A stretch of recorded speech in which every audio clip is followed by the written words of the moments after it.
ఇగో బాలకృష్ణ, రేవంత్ రెడ్డి, అట్లాగే ఇక్కడ Dil Raju, Pushpa 2 cinema hero Allu Arjun, Revanth Reddy, బట్టి విక్రమార్క. ఎన్టీఆర్ నేషనల్ ఫిలిం అవార్డును బాలకృష్ణకు, ఉత్తమ నటుడు అవార్డును అల్లు అర్జున్కు అందజేస్తున్న సీఎం చిత్రంలో డిప్యూటీ సీఎం బట్టి దిల్ రాజు. అంటే ఇక్కడ సినీ ఇండస్ట్రీకి రేవంత్ రెడ్డి అధికారంలోకి రాగానే ఎన్ కన్వెన్షన్ మీద హైడ్రా పేరుతోటి దాడి చేసి దాన్ని ధ్వంసం చేయడంతో ఇటు నాగార్జునకు, రేవంత్ రెడ్డికి కాకుండా అటు సినీ ఫీల్డ్కి ఈ కాంగ్రెస్ ప్రభుత్వానికి గ్యాప్ ఏర్పడింది. ఆ గ్యాప్ ఏర్పడిన తరుణంలో ఈ సినీ ఫీల్డ్ మీద ఉక్కుపాదం మోపడానికి రేవంత్ రెడ్డి ప్రయత్నం చేసిండు. దాంట్లో భాగంగానే పుష్ప 2 సినిమాకి సంబంధించి అక్కడ సినిమా టాకీస్కి వచ్చినటువంటి అల్లు అర్జున్ ఆ తొక్కిసలాట జరిగిన దాంట్లో ఒక వ్యక్తి చనిపోతే అది కూడా ఇష్యూ జరిగింది. జైలుకు కూడా పంపించారు అల్లు అర్జున్ని. అంటే ఈ సినీ ఫీల్డ్ మీద రేవంత్ రెడ్డి కక్ష కట్టిండు అనేటువంటిది భావించినటువంటి సినీ ఫీల్డ్ వర్గాలు రాజీ మార్గం కోసం ప్రయత్నం చేసినాయి.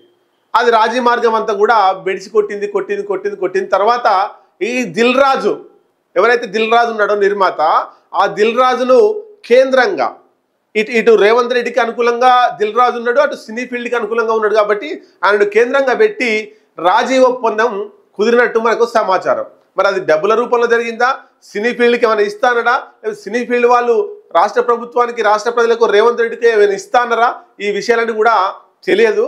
మొత్తం మీద రాజీ కుదిరింది. కాబట్టి ఈ గద్దర్ అవార్డులలో దిల్ రాజే కీలకంగా వ్యవహరించిండు సినీ ఫీల్డ్ తరఫున.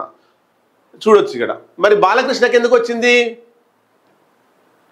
అంటే దీంట్లో కూడా రాజకీయమే. బాలకృష్ణ చంద్రబాబు నాయుడుకి, బాలకృష్ణ కూతుర్ని చంద్రబాబు నాయుడుకి సంబంధించి వాళ్ళ కొడుక్కి ఇచ్చారు. ఆ రాజకీయ నేపథ్యంలో వచ్చిందా, నిజంగా నటిస్తే వచ్చిందా, ఎందుకంటే మంచిగా నటించిన వాళ్ళు ఎవరు లేరా, ఇవన్నీ రాజకీయ కోణాలు చూస్తే ఇవన్నీ ఉంటాయి. ఒకసారి చదివే ప్రయత్నం చేద్దాం. కఠినంగా కనిపించిన అభిమానమే, సినీ పరిశ్రమ అభివృద్ధి సహకరిస్తాం, ప్రభుత్వ పరంగా కొన్నిసార్లు కఠిన నిర్ణయాలు, కానీ మిమ్మల్ని అభిమానంగా చూసుకుంటాం. తెలంగాణ రైజింగ్ 2047 డాక్యుమెంట్లో ఒక చాప్టర్ సినీ పరిశ్రమకు కేటాయిస్తాం. దానికి తగ్గట్లుగా ప్రణాళికలు రచించండి. హాలీవుడ్, బాలీవుడ్ హైదరాబాద్కు రావాల్సిందే. రాష్ట్ర అభివృద్ధిలో మీరు భాగస్వాములు కావాలి. ఇంకా 22 ఏళ్ళు క్రియాశీల రాజకీయాల్లో ఉంటా. గద్దర్ అన్న అంటే ఒక చైతన్యం, ఒక విప్లవం. గద్దర్ అవార్డుల ప్రధానోత్సవంలో సీఎం రేవంత్ రెడ్డి. సరే, ఏం జరిగినా, ఎవరికి అవార్డులు వచ్చినా, ఏం చేసినా ఒక ప్రతిష్టాత్మకంగా గద్దర్ పేరు చిరస్మరణీయంగా ఉండేందుకు ఇది ఒక ప్రోగ్రాం. ఇంకా గద్దర్ చనిపోయిండు, పుట్టి పెరిగి ఎన్నో ఉద్యమాలు చేసి ఎన్నో బహిరంగ సభలు పెట్టి ఎంతో మందిలో చైతన్య స్ఫూర్తి రగిలించి పాటలు పాడి గజ్జగట్టి ఆటలు ఆడి ఆయన చనిపోయిండు. చనిపోయినా కూడా ఆయన బ్రతుకుంటే ఎంత పేరుంటుందో చనిపోతే అంతకంటే ఎక్కువ పేరు వచ్చేలా ఇట్లాంటిది గద్దర్ అవార్డు పేరు మీద సినీ ఫీల్డ్ వారికి అవార్డులు ఇవ్వడం చాలా గొప్ప విశేషం. ఇట్లాంటిది అసలు ఈ తెలంగాణ రాష్ట్రంలో, ఆంధ్రప్రదేశ్ రాష్ట్రంలో సినీ ఫీల్డ్లకు సంబంధించి అవార్డులు ఈ 10-20 ఏళ్ళ నుంచి ఏం అవార్డులు లేవు. రేవంత్ రెడ్డి వచ్చినాక గద్దర్ కాంగ్రెస్కి అనుకూలంగా మారిండు.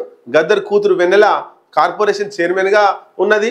ఆమెను కంటోన్మెంట్ నుంచి వెళ్ళి ఎమ్మెల్యేగా పోటీ చేస్తే ఓడిపోయింది. అంటే ఈ గద్దర్ ఫ్యామిలీకి, కాంగ్రెస్ ప్రభుత్వానికి, రేవంత్ రెడ్డికి కొంత దగ్గరగా ఉండడం వల్ల గద్దర్ పేరు బతికి ఉన్నప్పుడు ఎంత పేరుందో అంతకంటే డబల్ పేరు ఇప్పుడు మారుమోగేలా ఈ ప్రోగ్రాం జరిగింది అనేటువంటిది గద్దరు అభిమానులు మాట్లాడుతున్నటువంటి మాటలు.